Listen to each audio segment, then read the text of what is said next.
So we have 3 filmmakers and 3 programmers. That's great to not just have programmers in today's panels, because it's also about making the art and suffering through a way until the programmers come in and suffer. So, because we heard a lot of that this morning, so I'm glad that you're all here. Also has to be mentioned, these 3 in the center are also on the Teddy jury this year. Well, 40 years of queer programming, of course, means some of you were children back then. But back then, I also was just merely an adult. But it almost started with Greta, and you didn't come much later. Greta, when was your first film in the Panorama? It was probably 84, no? Yeah, it was before Stonewall. Before Stonewall. It was Info Show. And it was still called Info Show, that's right. So yeah. Panorama started in 80 and 84.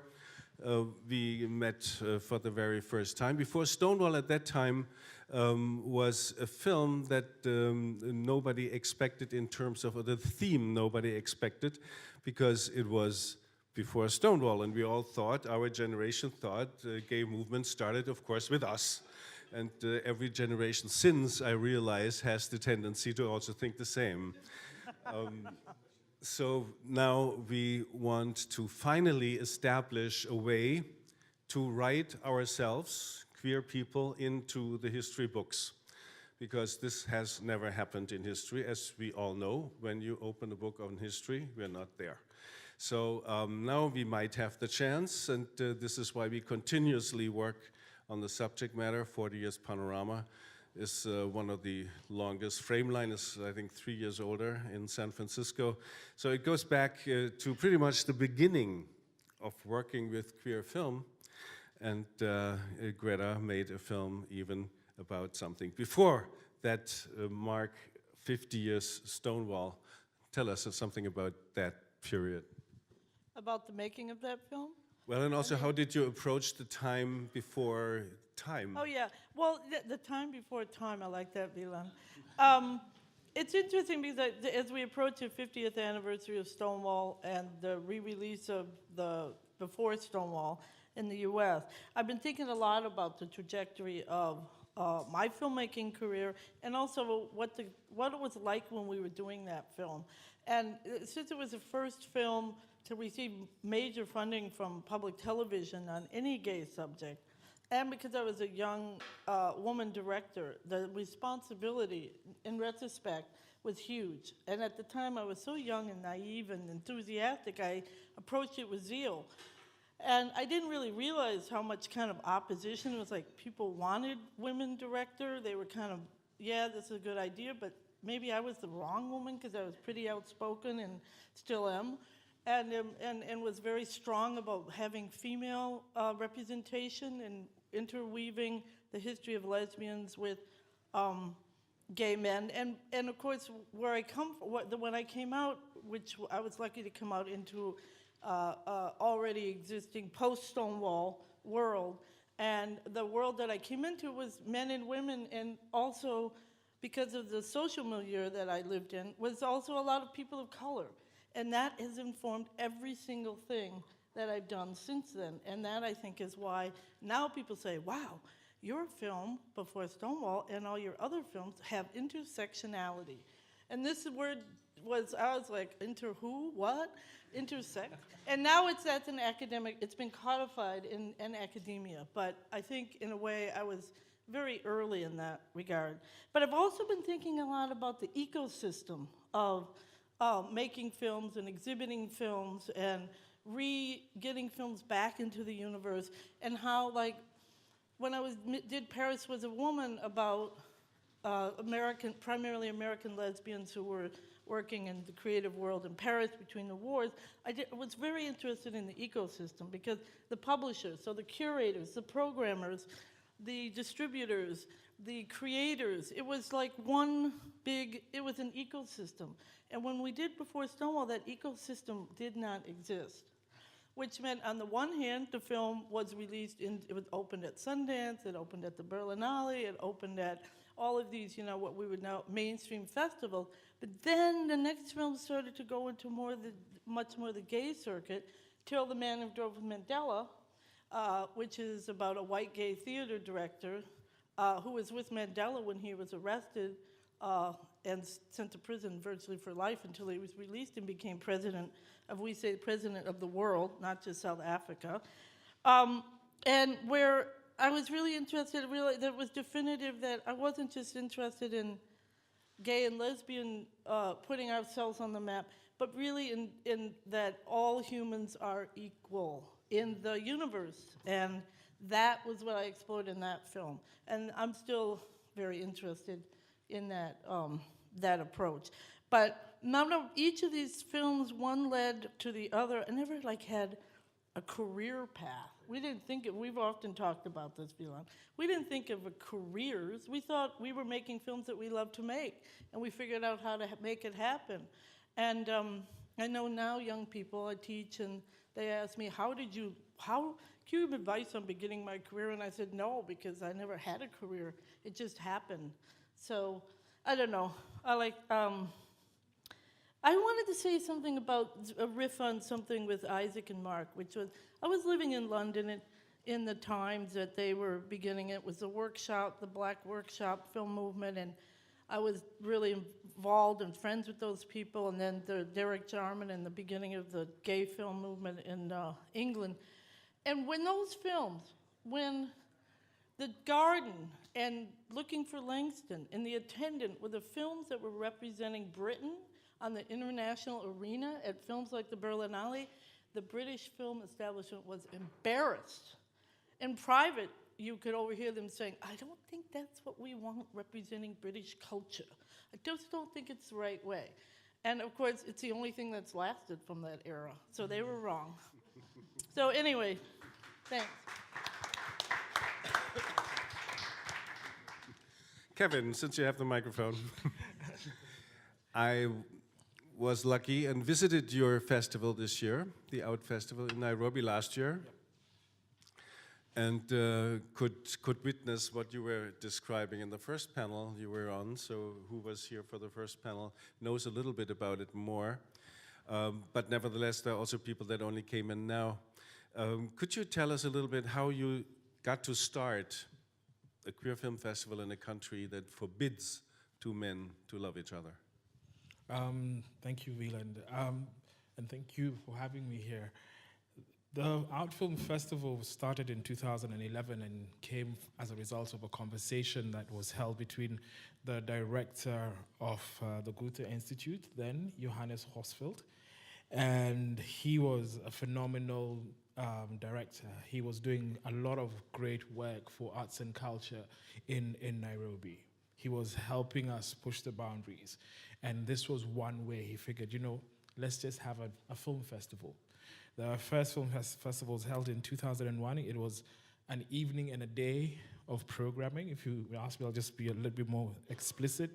The opening night was on a Friday.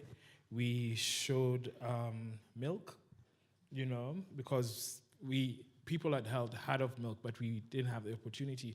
And we were lucky enough to meet two Kenyan filmmakers who were also daring in their approach. They came up with a short 9-minute movie called Fluorescent Sin, which was about a drag queen who underwent a nervous breakdown at the Nairobi railway station. And it was phenomenal at that point in time.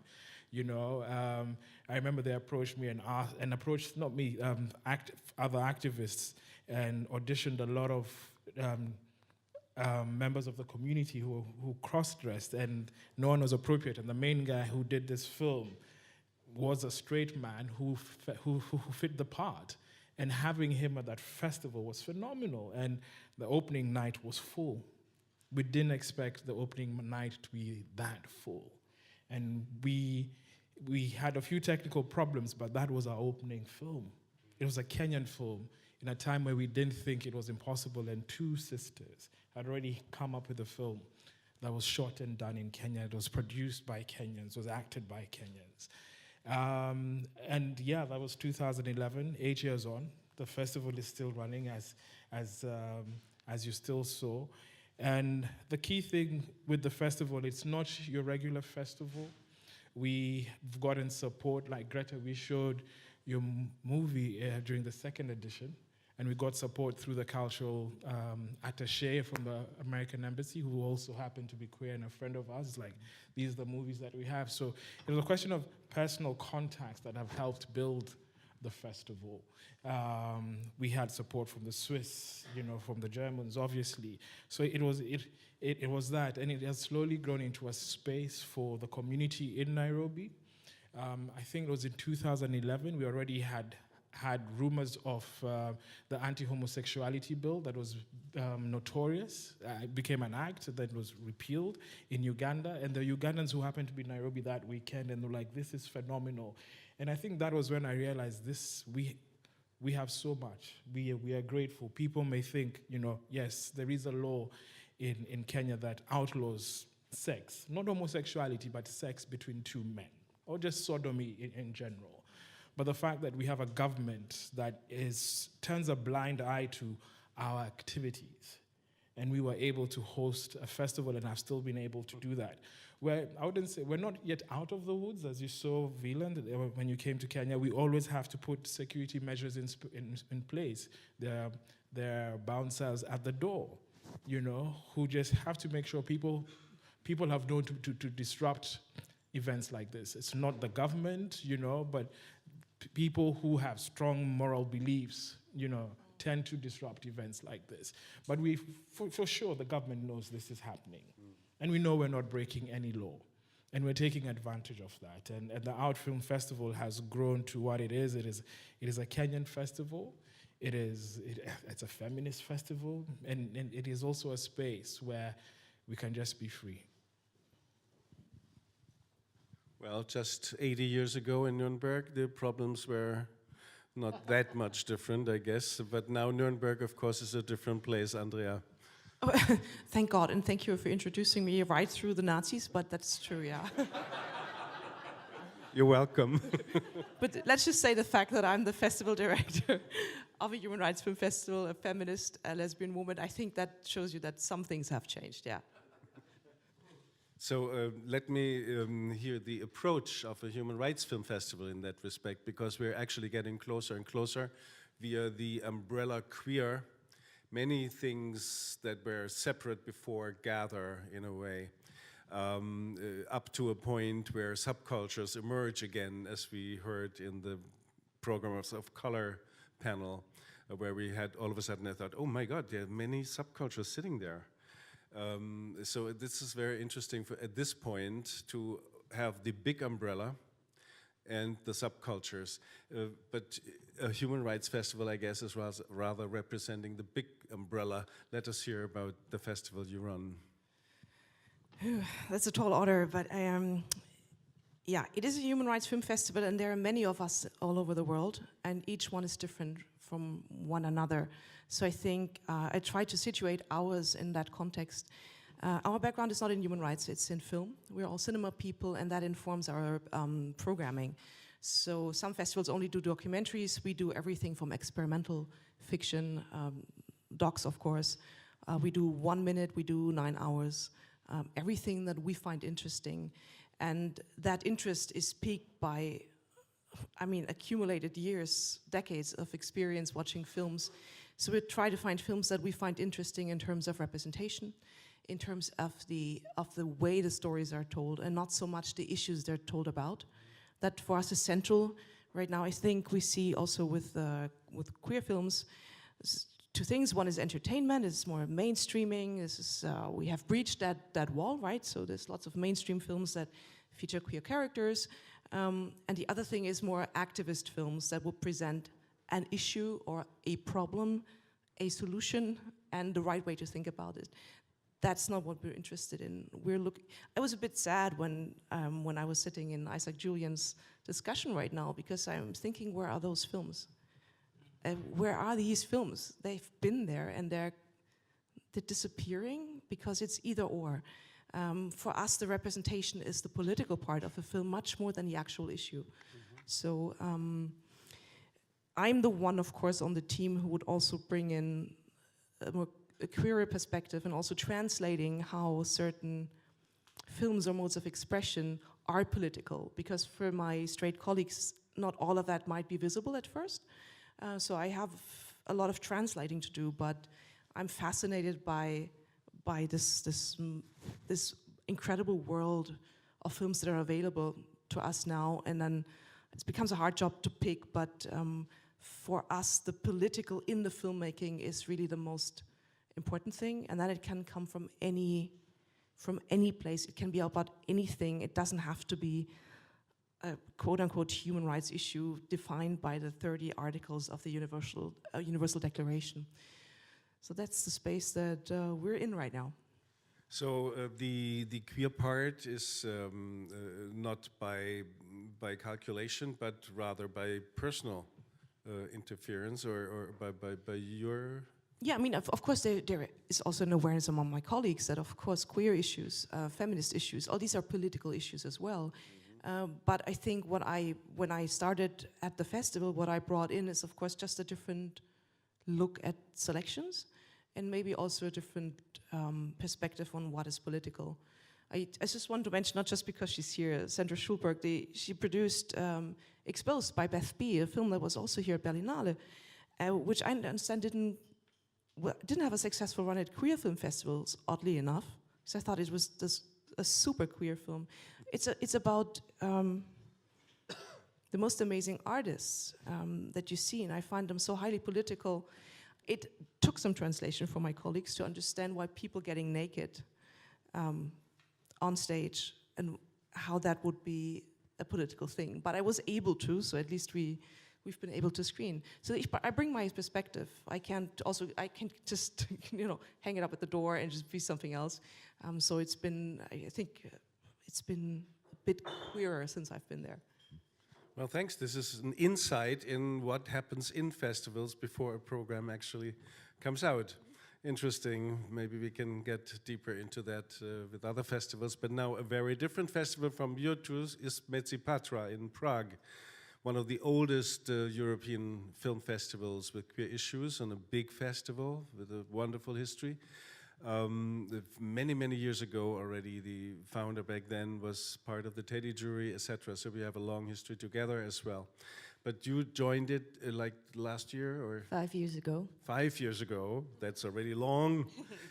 Maybe you tell us a little bit about the Prague Queer Film Festival.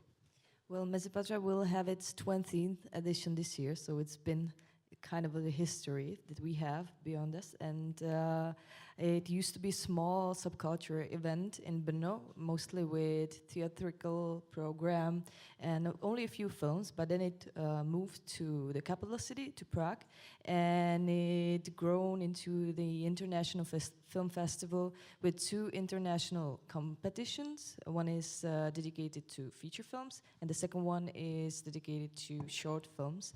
And both of the competitions are judged by 2 international juries, but our aim is to bring the as most diverse program as possible. So we are presenting films of different length, different style, different types, and it may seem that it is not only a film festival, I would say, but it's really a political festival because we are trying to open a discussion about important current topics that the queer community worldwide needs to deal with.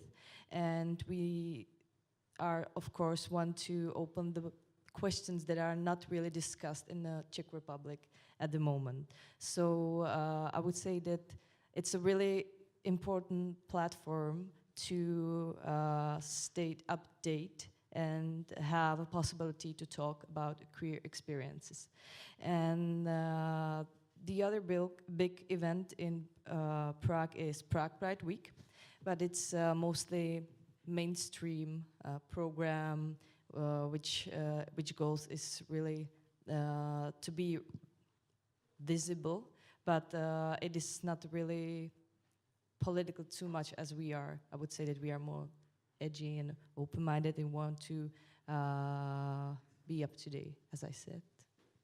So the Pride Week also has an own film program. That's what you're saying, and you're not involved in doing that. We are involved. Oh, yeah, you do both, exactly. we do, So we do both. with one, you gather everyone, and with the other, you want to propel what is in the movement happening and develop is correct. further.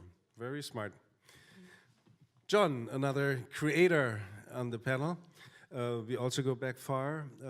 John was quite a while the enfant terrible, a little bit, of the intellectual queer filmmakers world, as we saw that.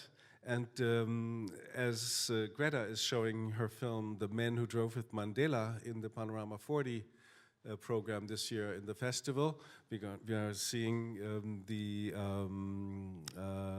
making of Monsters by John, which is one of, I think, 5 films you showed over the years in Panorama. I found out, in fact, it's 7. Oh my. Margaret Good. was correcting Good. me, so I Nice. didn't even keep track. Okay. So, But then you're also a teacher sure. in Toronto. Yeah. And let's hear a little bit how your way was from filmmaker to teacher and what the festival programming played a role in. Well, I started a bit backwards in video art, and in fact, Greta and I share some early adventures in New York in the early 80s. Thanks for making us feel like dinosaurs through this process. You know that I'm on my way out, right? This is my swan song. Yeah. But hopefully not all. Everything will continue. All of us will continue. We'll find ways. But early adventures organizing a network of gay and lesbian, NALGAF, National Association of Lesbian and Gay Filmmakers.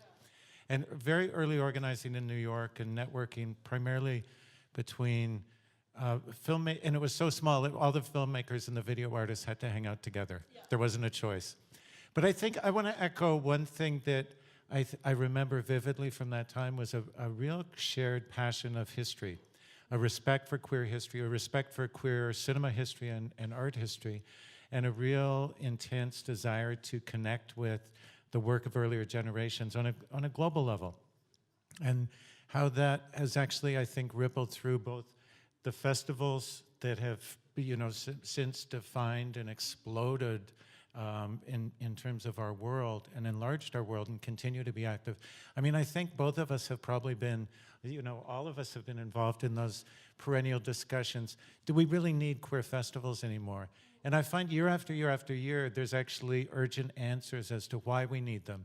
And I'll think back, I'll use one example. 10 years ago, I was a guest at the first arts festival in Sarajevo, and first queer arts festival in Sarajevo, and it was all mediums, not just film, but they were showing my film Lilies. I was very honored to be part of it. And then, probably all of you know, the opening night exploded into a riot. Soccer hooligans came and swarmed and beat people up and hospitalized. It was terrifying.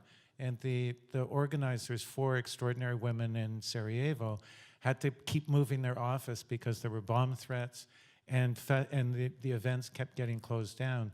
But I'll never forget the mobilizing, the international mobilizing that took place. And we had some internet then, and Wieland was actually the first to respond.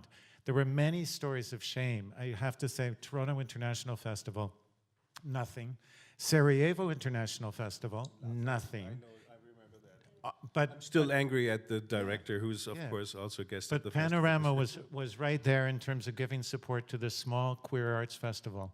And the urgency of that continued. And I think we can point country by country, city by city, to those moments where festivals have made such a difference. And then what happens at our festivals makes such a difference. I think this year of, the success of Rafiki, the international success of Rafiki, and what that's meant in terms of energizing a whole new generation of filmmakers and giving inspiration. So I feel like the answer again and again, year after year, is absolutely we need these festivals, and we keep needing to reinvent them. So there's a healthiness to the reinventing and the throwing out of the old and a bringing in of the new. It's all healthy.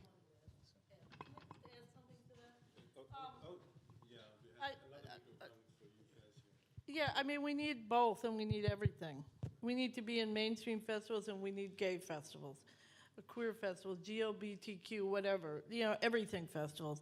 But I just want to add a little anecdote. My partner, Andrea Weiss, had a film, Bones of Contention. Andrea like, Weiss, who's here as last well, year. writer And, back there. She went to a gay film festival in St. Petersburg in Russia last year. What's the name of it? I forget. Side by side. Side by side. And interesting enough, our government, the American consulate, the guy, is the leader of it, was a very big supporter of that festival and helped them organize the cinemas, which of course were under the threat from the population, or as he says, people with strong moral values. I'd question whether those are moral values. Yeah. And I know what you meant. And he would provide security for spaces where discussions could go on. And he told Andrea that the only people who were really resisting in Russia, the fascist governments, were the homosexuals. And that's why the American consulate allied with the gay community. And then they closed his consulate down the very next week. So it was a very direct, call and response going on out there. Well, in my case, it was the experience of seeing a film in 1970. Not the homosexual is perverse, but the situation in which he lives. Germans know it. It's even also known beyond Germany, but probably for the younger generations, I'm not sure at all. It was a film that showed that it can kick off a movement. So that film was shown in universities in 1970, and gays actually came out in droves, and queer, or back then we didn't say queer, of course, it was a gay thing at first. There was feminism and gay, but they were very apart from each other because they had to emancipate themselves first before you emancipate others. Still a thought that we can use today, I think. And that film was broadcasted in '73 on television, and the conservative part of Germany switched off their broadcasting system to that film. But it changed, indeed, the politics of this nation. So it showed me how powerful film can be. It was at a time when video was a very new medium. I started to be a video maker. And at that time, we could show the films that we shot during the day, of course, in the evening in the corner bars, because that was the video. All of a sudden, we thought we changed the world with that, and maybe video changed the world as well. So it was very direct. And the direct part of this film art, of this art film, was what I was interested in from the beginning. And when I made my first little film in San Francisco, because the film school here over there didn't want me, I had to go to San Francisco to the Art Institute and pay my course, and made a little film, and that was selected for Berlin in '81. So this is how I came in '82. I already worked for the festival. So filmmaker, film festival, very close relationship. And I think it's good when festivals know about filmmaking as well, and not, I mean, today we have such a professional draft and things that everybody specializes on the age of 4, I have sometimes the impression. And then they want to have a career before they even know what it is really about, what they're doing. So I think it's very interesting to have also school systems, education systems that bring back a broader approach to the arts, and the arts should be much more a part of the regular education. So this is just a thought. Now everyone had given a little image of what we're doing and what we maybe want to do. That would be another question. How could festivals in general enhance the effect to get audiences? We spoke before in panels before about creating audiences. This is an experience the Berlinale has every year. Every year we have the feeling we also create again an audience. We don't see necessarily, but this is debatable, that the youngest generation is just walking with their handhelds and not coming to us. It's not really true. I think the experience of cinema is still something that is going to stay attractive. The streaming services are nothing but another VHS cassette, because we really thought cinema is dead in 1980, and it's still alive. So I'm not that negative about it. But let's hear from the programming side, like an audience in Nairobi, for example, and I saw the audiences, and it was delightful to see these full halls, and you had 2 theaters this year.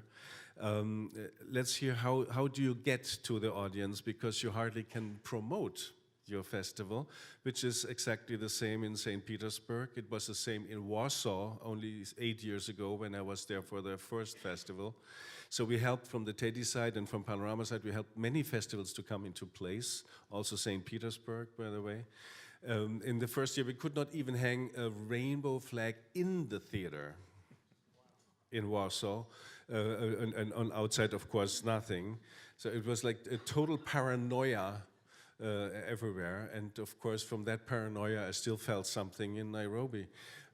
But at the same time, everybody plays it quite relaxed in order to get to the point, and we had incredible women from Uganda. Maybe you can also point out a little bit, because there's a new draft of women portraying like a new generational approach. Yeah, I mean, that evening was amazing, and we, I'll touch on the ladies from Uganda first. We invited a team of feminists, activists from Uganda. 2 of them described themselves as black feminist lesbian witches, and they were powerful. That was one of the best weeks of my life, you know, and Wieland and I, we just sit and just look at these women in awe, man. They were the only males. Yeah, you know, and it was, for me, it opened my mind to the feminist movement, and one of them, Godiva, said the movement in Kenya needs to become more feminist. You know, and that was something we needed to hear. And we could easily go onto a high horse and say, but you're from Uganda. We have much more liberal space, you know. But it showed me that the role of women in this struggle, and the key role that they're playing across the continent, and having them as guests of the film festival was phenomenal. It opened our eyes. It opened my eyes. You know, it opened the audience's eyes. For those of you who have been to Kenya or would like to come, you'll realize Kenya is a very Western country, you know, especially Nairobi. You know, I go to Uganda, I tell people I feel more African there. And with Christianity and this colonialism, we threw the baby and the bathwater out. So I think we're slowly trying to find who we are as Africans, as Kenyan Africans. And having Mildred and the rest of the team saying we're African feminists opened our eyes to another aspect that could become a film or something, African spirituality, where people are questioning their own beliefs. You know, almost everyone's either Christian or Muslim in Kenya. You know, any other faith, really, especially as an African, is not. My heritage is strongly Christian. But it helped open our eyes to that, and we were able to discuss that. I remember there was a spell that was cast out against patriarchy and homophobia in one of those evenings, you know. So it made us think differently, you know, and I'm glad that the festival was able to do that. And this ties into growing audiences. The audience for the film festival is young, and it brings tears to my eyes to see young men and women, or those who are not gender non-conforming individuals, come into the festival at 16. You know, with rainbow-colored bandanas and knowing they can. When I was 16, I was so scared, and I thought I was the only gay person in Kenya, you know? But now we have a festival where people can come and do that. Even if they come, some may come fully clothed or even changing in the toilets, so that during the festival they're dressed in how they choose to want to be identified. By continually and consistently offering a safe space for all. That's how we've grown our audience, by being there, by making sure that every year there's an art film festival. That is how we grow our audience, and we become a regular feature in that, and people look forward for it. I think also by having conversations, not just about the film, but what it is to be queer in Kenya, and offering that space for discussion. You know, the first night we had a group of very strong, this was interesting, plus-size lesbians, you know, who were able to just talk about sex in a way that was hilarious and enlightening. We were in stitches, you know, and there's a guy sitting next to me, and I asked him, do you think as men we'll be able to ever have a panel like this? He's like, never. Power to the women. Power to the women, and that is how. I think we'll grow by being more daring. That is how we will grow audiences in my part of the world. Yeah, there was really another lesson on diversity of today's state. Diversity, different thing in Nuremberg. You're having different festivals as well, like music, medical approach, all that. So it's like give us an image of all these elements coming together.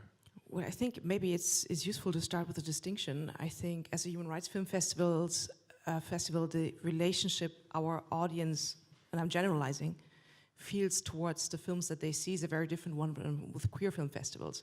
People don't come for representation, self-representation, but oddly enough, human rights are, at least in Germany, considered somebody else's problem. So you're not coming to experience community, you come, some people come to look at something. So that is our biggest challenge for all of the films that we present, but also for queer films, is to tear down that wall and make sure that we create a space where we're all in this together. It's not us looking at them. Them is those people, and those people are usually people of color, people from the global south, just to break with that convention. And I think this happens by the films that we present. Sometimes they are challenging, so they're not so easily consumable. It doesn't make me comfortable in having cried a little for 90 minutes and then being very proud because you've went through this experience and you're a better person now and your job is done. But to find a more challenging form, it's to actually question your own perceptions. But I think as a festival, and I guess you described this, we're also creating spaces and invite people in to share the spaces with us. And we try our best to make the space as open as possible. Some of that has to do, I think, with my personal visibility. So this is not a queer festival, but people know there's this lesbian running it. So if I'm invited to speak at the Dyke March, of course I will go. I will always be a visible member of the cultural establishment, I guess, but a visible member of the queer community as well. So just signaling, come to us, we are safe space. We want to engage. You're not here to consume, you're here to engage. You will find beautiful films, you will meet the most awesome people, and they can be this or that from here or there. It doesn't matter, but I think that what also distinguishes festivals from the cinema experience is that we have this space and we invite people in to share and to discuss and to talk, and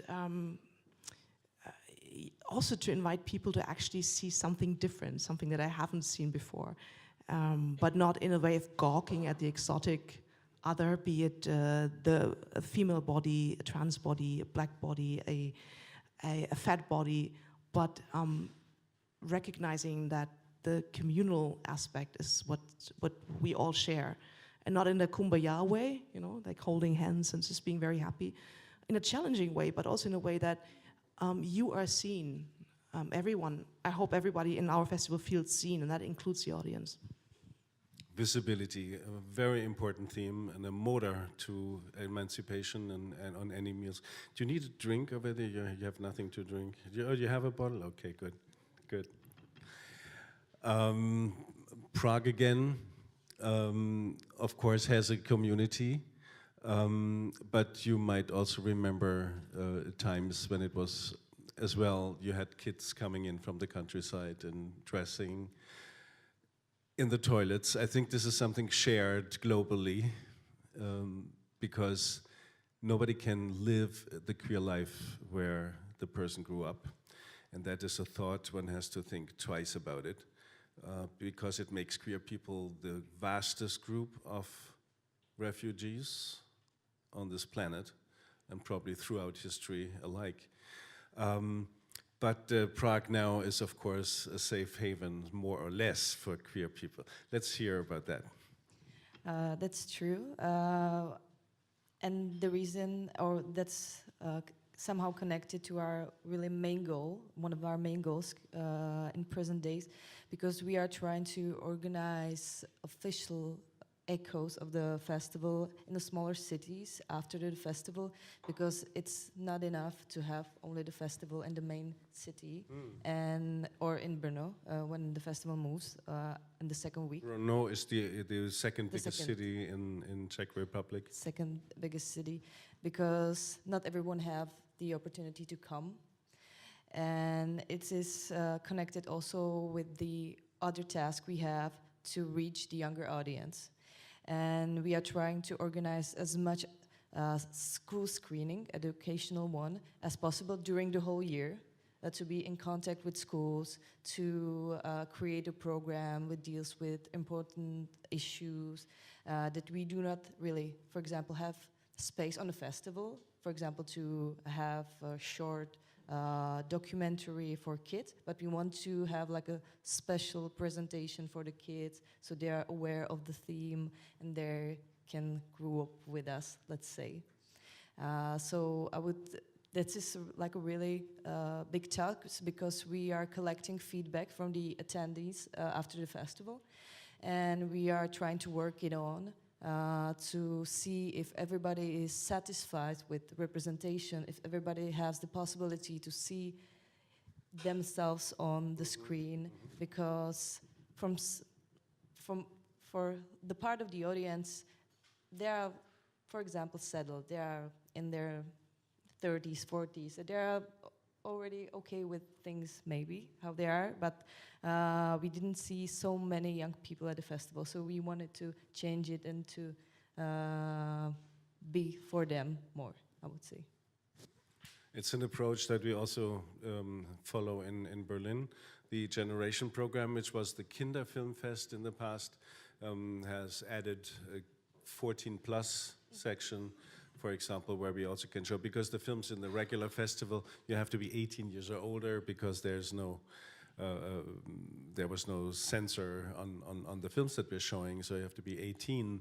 And in order to also reach out to youth, we created the Generation 14+ section, where we actually can address, and they do address, amazing issues. Great way of doing it.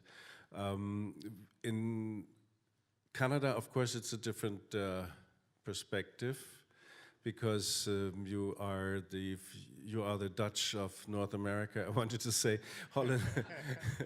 Holland was for many years kind of a laboratory for Germany, for example, for progress. Until they turned right, before we turned right. So again, that level apparently is still there. But nevertheless, in Canada is still a country where people look at with hope. And let's hear, do you remember darker times in Canada for queer people? Or was it already done when you arrived? No, I mean, everything is in contrast, and when we think about Justin and we think about Donald, the contrast is as clear as can be. Nevertheless, we're going through incredible crises in our queer community this very year. Black Lives Matter shut down our gay pride parade last year in a protest against the police, refusing to allow the police to march, because the police, of course, are at war with our black community. Half of us split to support the Black Lives Matter. The other half said, no, the police should march. So we're a divided community, as all queer communities are. We continue to have to hit the streets and do our die-ins and do our protests. Things are this year's version of urgent. One of the things I wanted to pick up on in relation to these festivals, and one of the things we've done a lot of in Toronto with our festivals, is the idea of commissions. So the idea of youth commissions, the idea of special thematic commissions, where a festival would put out a call and say, maybe it's a workshop format, or maybe it's a standalone, here's some money, and we'll show it on closing night. But I remember vividly in Cape Town, one of the most moving experiences of my teaching, and I've been lucky enough to teach in a lot of places. I've taught in Baghdad, I've taught in Cuba. Teaching this workshop, this week-long workshop in Cape Town for the Queer Festival, and it was first-time filmmakers. And we had a week to collectively make some films.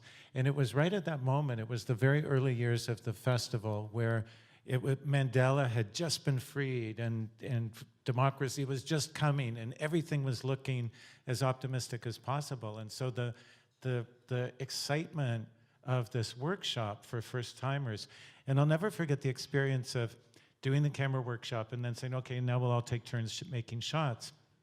And this one woman was from Khayelitsha, from one of the townships.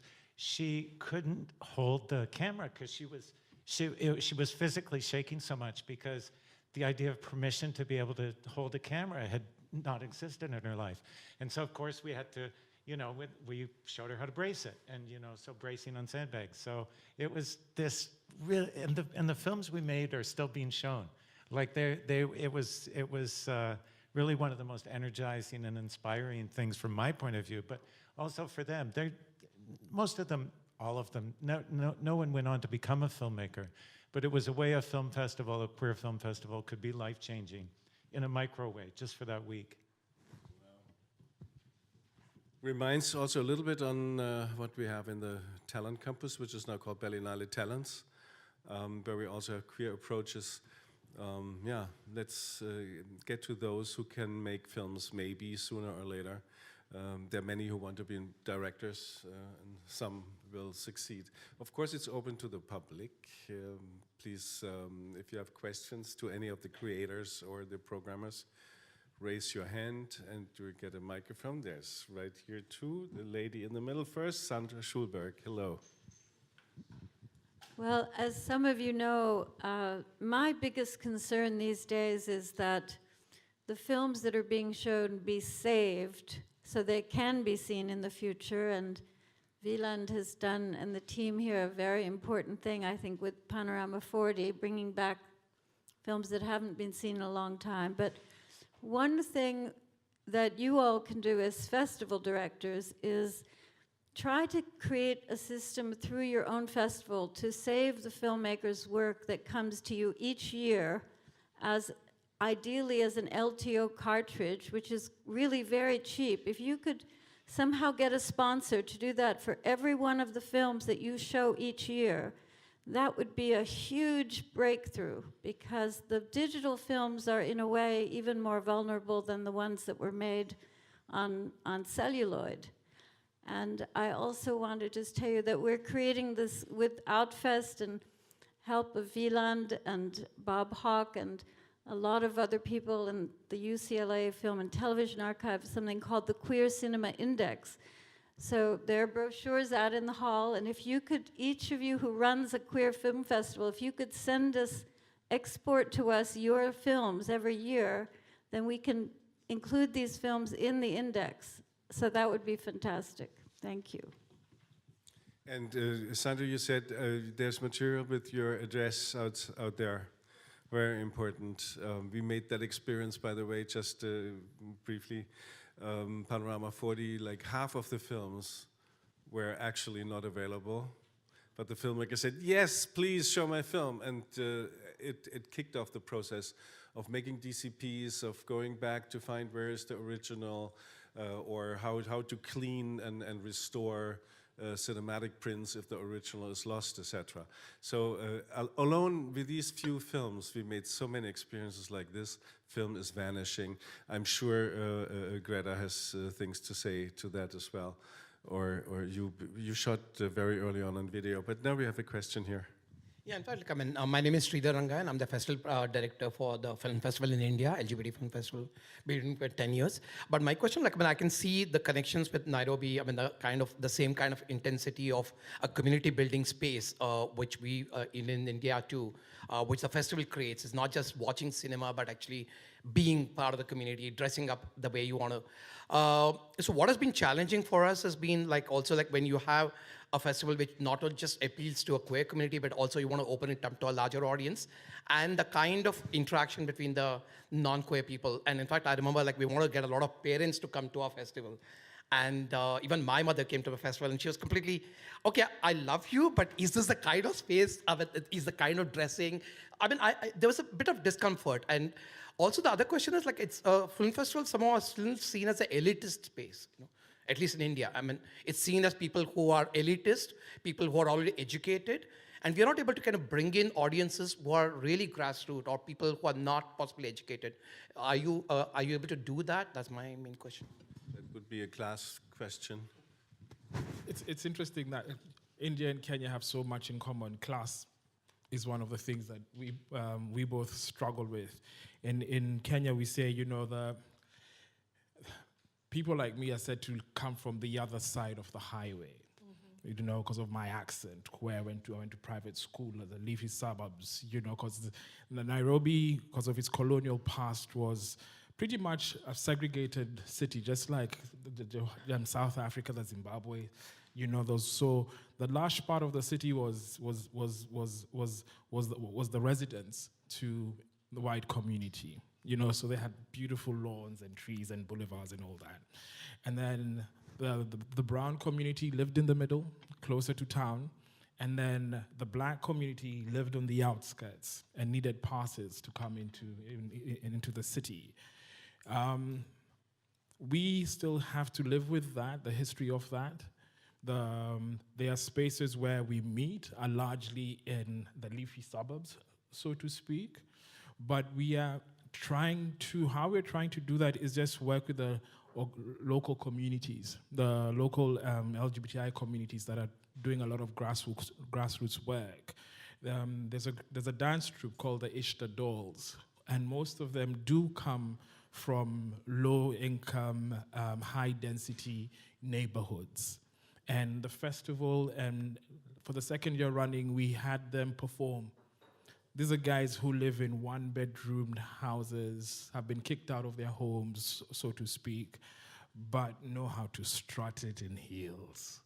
And they are able to, we give them an opportunity to come, and they're part of the festival for 2 years in a row. You know, we have an after party and we're like, you're gonna have a performance. You know, that is one way of reaching out. It is an opportunity that we haven't fully exploited. As you're speaking, I just thought maybe as we look at more years of programming, it could be an opportunity for those of us who are programmers or curators to start putting subtitles to some of these films.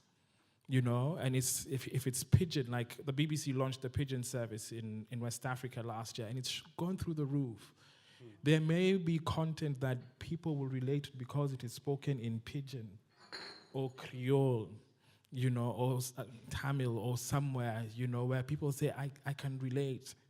You know, there's still a lot of opportunity. And people may not see the images, but if they hear it in a language that is also similar to theirs, that is one way of building audiences and cutting and bringing down the divide. Right there. Hello, I am Esra from Pink Life Queer Fest, and I actually would like to start when Andrea was saying actually what she was doing is translating why this film should be in the program. And I think that is what we actually do as programmers in general. Somehow we are translating concepts, we are bringing some films together. Like, I mean, with Panorama 40, you're actually like quote-unquote rewriting the history. You're bringing the topics that we're discussing now. And I like to talk about, like, I mean, maybe you want to talk a bit more about this concept of translation, dialogue, and creating the audience. But also I would like to ask, how actually do you think will be the next things that we have to be translating? Like, what are the next challenging that you see in your festivals? Or, I mean, it is quite the same with the courses. The syllabus is also translating your knowledge to, I mean, reach your students, etc. So yeah, that is quite a general question to the floor. Maybe to your last part of the question, I think something that we need to address and that we need to work on is the question of solidarity among people, but also among festivals, among filmmakers, about solidarity within the community. That too often I find is not addressed like that. There's a lot of competition going on. There is a huge economic divide between the festivals in the global north and the global south, and it's different if you're in Europe and the US. But I think what we need to work on is how we can support each other, and not in a coming from Germany. German institutions, for example, would always understand a cooperation that we have with a festival that's outside of Europe, of us extending our generous hand and the magnificent knowledge that we've accomplished, all that accumulated over those years, to those poor people. And I actually had a fight with the European Commission last year here at Berlinale, or a fight, I mean, I had a conversation. And trying just to mention the fact that if we work on networks, festival networks, film networks, collaborations, that is not only one side that is profiting, but that I cannot imagine anything more beautiful than people coming to us and teaching us, because we need this, and Europe is profiting from that, whether they believe it or not. And I think we have to find ways that there's always power involved, but how to translate the idea of solidarity into actual collaboration. That also is an extension to filmmakers at risk. Queer filmmakers are at risk. Political filmmakers are at risk in so many countries. And they are our community, whether we're filmmakers or programmers, curators. So to me, that just needs to be addressed. That's kind of outside of the programming, but it has to feed back into it, because it's also the way how we select films, how we collaborate with the festivals we collaborate in a meaningful way. And to me, that's the most important thing. And that's also where the translation comes in, because solidarity is so often misunderstood, especially from our side of the globe where we are. When I say solidarity, the majority of my audience has a very different understanding of that than we have. So we have to constantly translate, I guess, political concepts as well. Sometimes that's very boring and irritating for people, but who else is there to do it but us? So, yeah. Any other comments? And there's a question right there. Hello, my name is Mateus. I'm from Brazil, and I've worked in a number of film festivals in Brazil until last year. Some of them were queer film festivals, and almost all the festivals in Brazil are funded by the government or by laws that give that companies can invest money that should go to taxes and invest in festivals. But this year probably everything will change, and like all the festivals, the new government is like probably will shut down all these programs, and we are like struggling on how to keep those festivals alive. And if we, for instance, if we charge tickets, usually we have a very low attendance, so usually we have to kind of make it free for the audience, etc. So I would like to know a little bit from you what thoughts would have and your experiencing on financing film festivals, and perhaps like if how do you think like we can be more like perhaps like self-funded and not reliable on governments that can change or can like impose its rules, etc. Well, that's of course a question to the festival makers. Berlin is in the middle. We have half funded by the country and half by sponsors.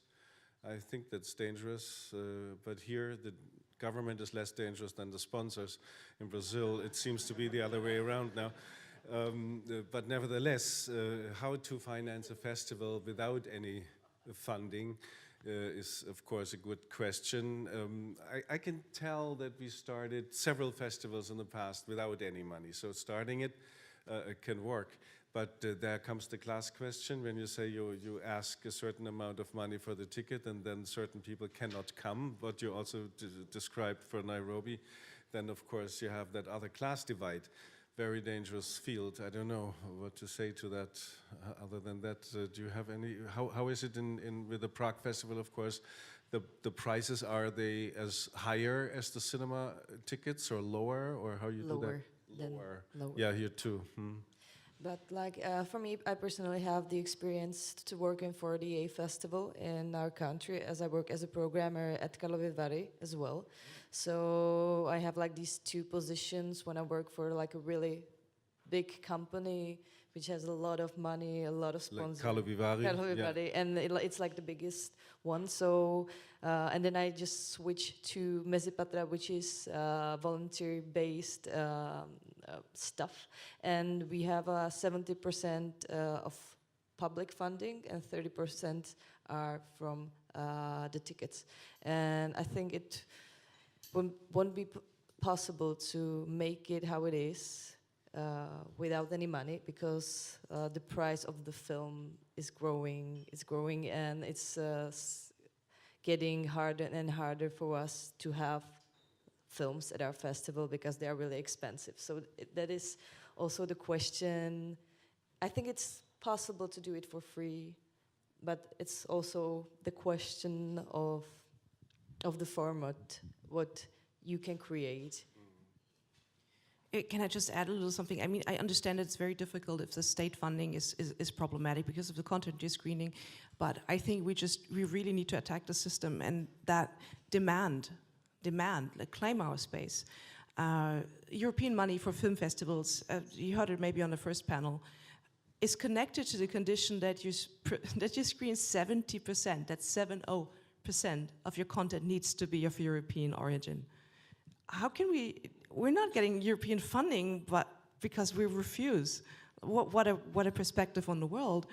But I demand that money because we're doing great cultural work. We're not just a market for European products, because that's how they think about festivals. We don't have any value. We're not, we're just there to sell product. And that's also how international corporations work. When we work with a non-European festival, it can be funded if we funnel European films into that festival. But it is our money, it's public money. So I demand that they invest in this, especially in these times. And it's a horrible fight, and you always have to explain. Now I even had to explain why our festival doesn't feature 50% of German productions, which to me was very new, and I told the guy that he's crazy and this will never happen, and I still demand the state funding. I think we have to fight for this, because we deserve that money, we need that money, and we cannot give up that space. We cannot give up that money. It's ours. I mean, it's literally ours. It's tax-based, right? But it's also, we as communities, we have to fight and we have to change the system. Matthias, we in Kenya don't rely on any government money, Kenya government money. We are grateful to the German government who have helped fund the festival, but we also recognize it might not be sustainable, and that is the truth. A lot of arts and cultural events in Kenya are supported by private money. Safaricom is the largest mobile provider in the country, and they're huge supporters of the arts and culture. But who is the bigger devil in this case? So it is the world that we are in, but sometimes having little money sometimes pushes us to really think outside the box. And to explore new ways of screening. We're having conversations in the little town I live in and trying to bring back public viewing cinema. Again, get a little van and put it out and invite everyone from the community to just come and spend a night under the stars and watch film. We just have to be creative with the little that we have. And still do the good work that we are doing. So yeah, that's my advice, right?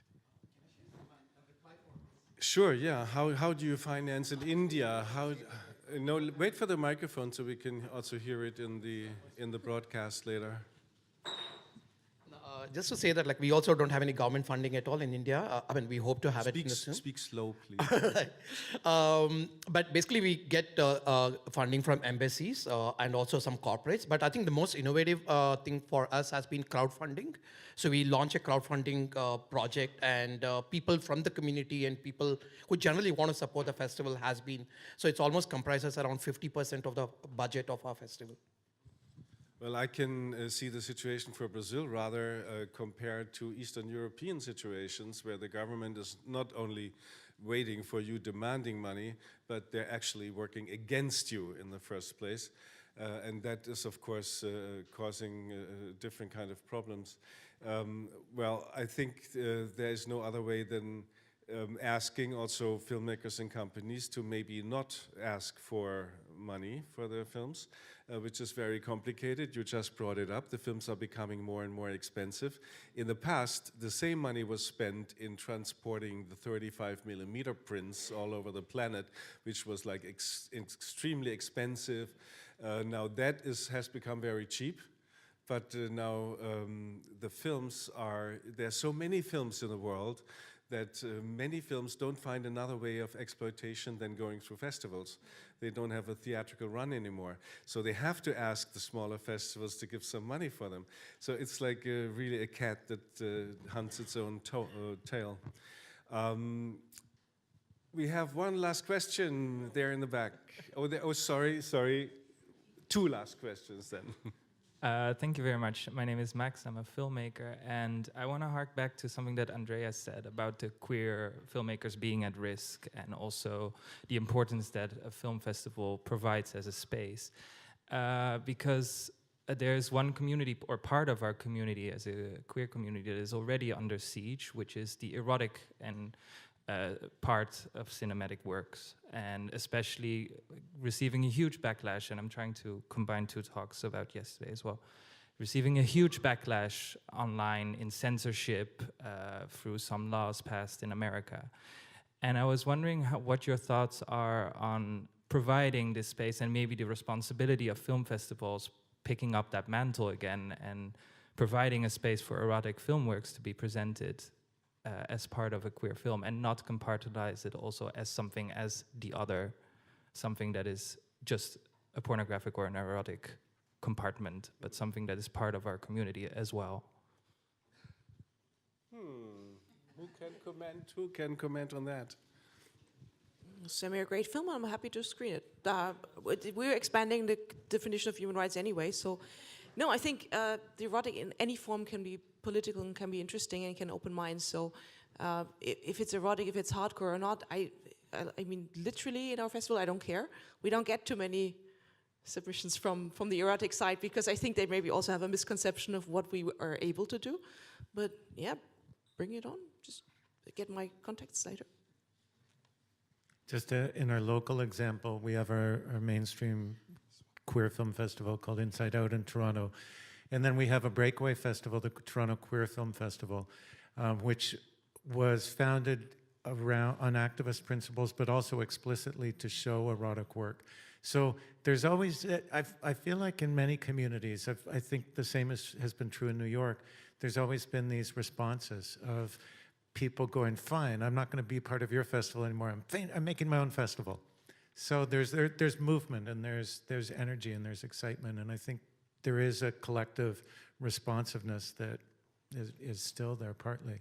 I wanted to go back to the Brazil question for a moment, because it does seem to me that the northern festivals, the Western festivals, are very good at welcoming films from elsewhere, from the South, but maybe we're not picking up the ball as much in terms of situations like this, situations that come up and need a response. And I wonder if there's been attempt at any point in terms of twinning, in terms of an inside-out twinning with your festival, or a mix festival, or whatever, but finding those sort of partnerships. And I know Berlin's been very good at encouraging dialogue, bringing people together each year and encouraging dialogue. But I don't know if that next step, that initiative of twinning or different models. And I really echo your questions around critical solidarity. We're smart. We have to be smarter on what solidarity means. We can't pretend we haven't learned things over the years. But I think there are mechanisms and models that really could speak to Brazil today and whoever it is tomorrow. Well, there's also the concept of Mix Brazil, Mix Mexico, Mix New York, which started the mix idea, which is already a kind of a congregation of different approaches and bring a synergy to effect. By the way, the former director of Mix is now in the jury for the Golden Bears, so there's also obviously sometimes a career in queer film work, which is lovely. The last question was in the back. Microphone is coming.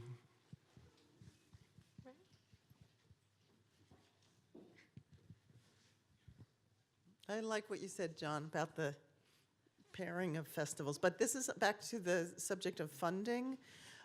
In the United States now, I read just like a couple of weeks ago an article by someone who spent a long time on the side of funding independent film, and he was making a case that the government in the United States should not support independent film, but rather film festivals, because so many people now who have a cell phone, they can make a film, but the problem is, of course, getting it out there. So I just wanted to speak to that, because we talk about diversity. I think some of us can relate to age diversity, the question of how filmmakers, young filmmakers who definitely deserve the support of the older generation.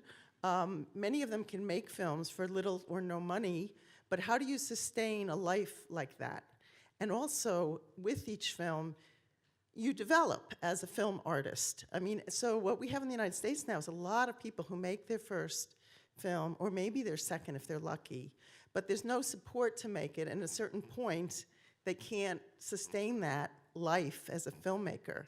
So they never have the chance to really develop their craft as filmmakers. And I think there needs to be, I mean, this is, a specifically American situation where there's very limited funding for independent film because we're up against, Hollywood, the big machinery of that, and also the big, now even Hollywood is like giving way to the whole, Netflix and all these other things. But the independent sector and the really interesting film that's being made in the margins, I'm all for the democratizing of access to equipment and the ability to make films, but it's also hurt substantially the ability of filmmakers to develop their voice over a number of films and sustain that through their lives. A very important task for festivals to follow up. Well, thank you very much for being here tonight, and I hope you have a wonderful end of the festival. I hope we see each other at the Teddy Awards. And yes, thanks. Have a good day, and see you later at the Gropiusbau.